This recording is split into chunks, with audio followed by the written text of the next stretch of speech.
Ulil Absor Abdallah turun gunung. Beliau memberikan pencerahan kepada kita semua soal situasi Pilpres kali ini. Apakah ada kecurangan? Tentu beliau mengatakan bakal ada aja kecurangan. Beliau mengibaratkan suara Prabowo Subianto itu seperti air 2 kulah, bahkan lebih dari 2 kulah. Kalau air 2 kulah, meskipun ada najis di sana, maka air itu tetap suci. Artinya gini, suara Prabowo ini terlalu besar. Kalaupun ada suara najisnya, suara hasil kecurangannya, maka suara genuinnya itu pasti lebih besar dari suara najisnya ini. Dan tetap mereka 01 dan 03 mesti menerima fakta pilihan rakyat ini. Artinya jalan pembangunan Pak Jokowi masih diinginkan oleh sebagian besar rakyat Indonesia. Coba kita dengarkan sama-sama dan bagikan ini. Menarik sekali logikanya.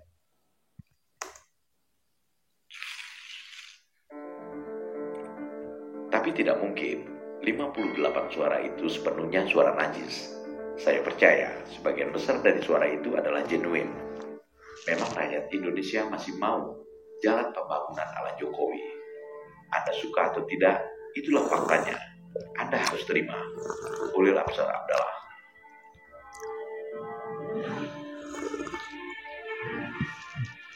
Jumlah suara masuk di real count KPU tanggal 26 Februari pukul 11 WIB sudah mencapai 77,09%. Prabowo Gibran masih terus bertengger di angka 58%. Jauh meninggalkan Anies Mohaimin 24,43% dan Ganjar Mahfud 16,73%. Di seluruh dunia, calon presiden yang kalah menunda ucapan selamat pada lawannya kalau selisih suara mereka tidak terpaut jauh. Bagi calon yang kalah dengan asumsi kalau memang terjadi kecurangan, maka perolehan suara bisa berubah dan kemungkinan bisa berbalik menang. Tetapi kalau suara berbeda jauh, maka menggugat hasil suara pun tidak berpengaruh signifikan bagi hasil perolehan suara. Selisih suara yang cukup besar ini, bahkan jika suara Anies Mohaimin dan Ganjar Mahfud dijumlahkan, tetap tidak bisa mengungguli suara Prabowo Gibran. Budayawan dan intelektual muslim Ulil Absor Abdallah di akun sosial media X menulis, "Saya kira pemilu kali ini adalah semacam konfirmasi rakyat terhadap arah pembangunan yang mereka inginkan untuk Indonesia di masa depan. Suara 58% bagi Prabowo itu bukan angka kecil. Anda boleh mengelak dengan menuduh itu suara curang. Silahkan. Tapi tidak mungkin 58% suara itu sepenuhnya suara najis. Saya percaya sebagian besar dari suara itu adalah genuine. Memang rakyat Indonesia masih mau jalan pembangunan ala Jokowi. Anda suka atau tidak, itulah faktanya. Anda harus terima." Menurut Ulil, jikapun ada kecurangan atau suara najis, dan dalam setiap pemilu selalu ada tuduhan kecurangan, maka suara najis itu tidak signifikan dan tidak dapat membatalkan perolehan suara Prabowo Gibran yang cukup besar itu. Dalam konteks tulisan Ulil itu, Burhan Muhtadi, Direktur Eksekutif Indikator Politik Indonesia, dan juga pengamat politik mensinyalir keengganan Anies dan Ganjar mengakui kekalahan real count KPU lebih pada hitung-hitungan politis. Apakah karena 0103 masih meyakini bahwa adanya kecurangan pemilu sehingga mereka belum bisa memberikan selamat kepada 02? Nah, kalau soal kecurangan pemilu, kemungkinan besar terjadi sebelum hari H ya. Karena waktu proses hari H kan sulit untuk melakukan kecurangan di tengah banyaknya pihak yang mengawasi. Kan ada banyak saksi, ada banyak pihak yang mengawasi proses pemilihan di hari H. Mungkin saja terjadi kecurangan, tetapi analogi dari Ulil Absor Abdallah menarik untuk kita bahas. Okay. Yaitu kemenangan Prabowo Gibran terlalu besar, 58%. Jadi bahkan kalau misalnya suara 01 dan 03 digabung sekalipun, itu selisihnya masih 16%, lebih besar suara yang diperoleh oleh 02.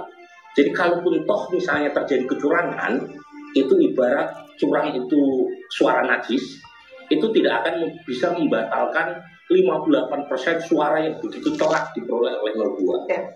Jadi istilah Ulil, mungkin ada suara najis, tetapi sampai dapat 58% itu nggak mungkin kalau semuanya diambil dari kecurangan.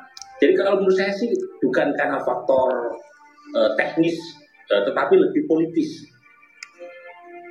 Dengan kondisi yang disampaikan Ulil dan Burhan tersebut, tergambar jelas bahwa kubu paslon 01 dan 03 seolah ingin menolak fakta bahwa rakyat memang tidak memilih mereka untuk jadi presiden dan wakil presiden untuk 5 tahun ke depan. Alih-alih menerima kenyataan ini dengan sikap kesatria, kedua kubu malah membenturkan suara sebagian besar rakyat yang tidak memilih mereka ke ranah politik dalam bentuk isu pengguliran hak angket. Perlu diingat, ketika suara rakyat dibenturkan ke ranah politik seperti hak angket, maka hitungan paling akhir adalah siapa yang paling kuat dan banyak dalam pertarungan politik di gedung DPR. Dan lagi-lagi, suara rakyat yang sebagian besar telah memilih Prabowo Gibran akan terabaikan. Oke, menarik ya? Menarik gak? Analoginya seperti air 2 kula, atau suara curang itu seperti suara najis. Kalau airnya udah 2 kula, meskipun ada najis di sana, maka tidak mengkontaminasi. Jadi tidak menjadi seluruh air itu menjadi najis, enggak. Terlalu besar kemenangannya. Mau diakui atau tidak, terlalu besar kemenangannya. Ya termasuk saya, salah satunya yang nyoblos. Apakah suara saya suara najis? Suara yang kemudian dipaksa, diintimidasi.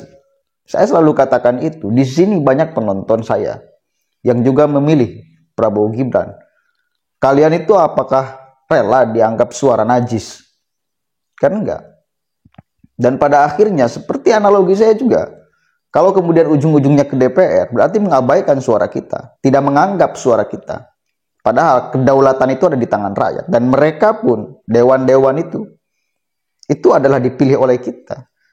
Maka bila lebih berdaulat mana dipilih oleh anggota dewan dengan oleh suara rakyat langsung, ya suara rakyat langsung oleh kita. Ngapain ada pemilu kalau ujung-ujungnya bila mesti harus selesai di DPR? Terus saja setiap pemilu ada sengketa. Hitung-hitungannya bukan benar salah. Hitung-hitungannya banyak atau tidak. DPR itu hitung-hitungannya banyak atau tidak, bukan benar salah. Maka kenapa kemudian sengketa pemilu ini tidak bisa diseret ke ruang politik di DPR? Harus diselesaikan di MK, harus diselesaikan kalau ada kecurangan di Bawaslu. Ya karena hitung-hitungannya bukan benar salah, tapi real matematika loh.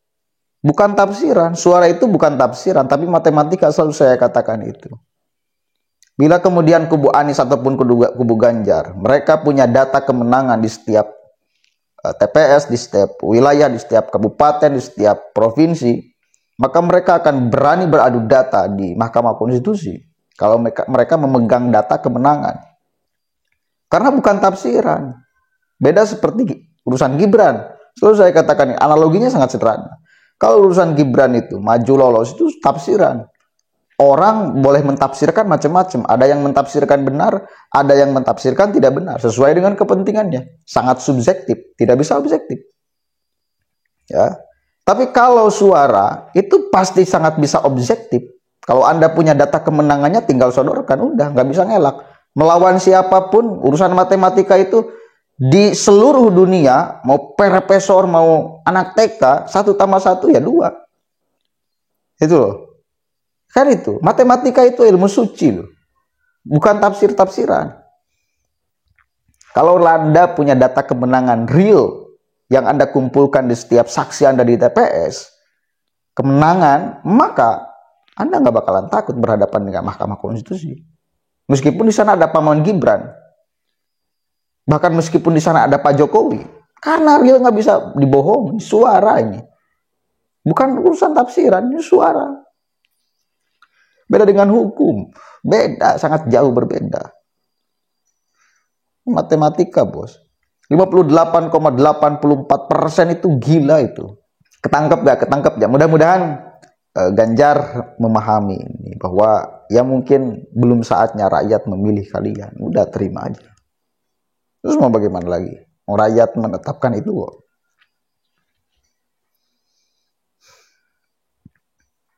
Mudah-mudahan ada manfaatnya. Assalamualaikum warahmatullahi wabarakatuh. Sebarkan ini biar masyarakat mata hatinya terbuka.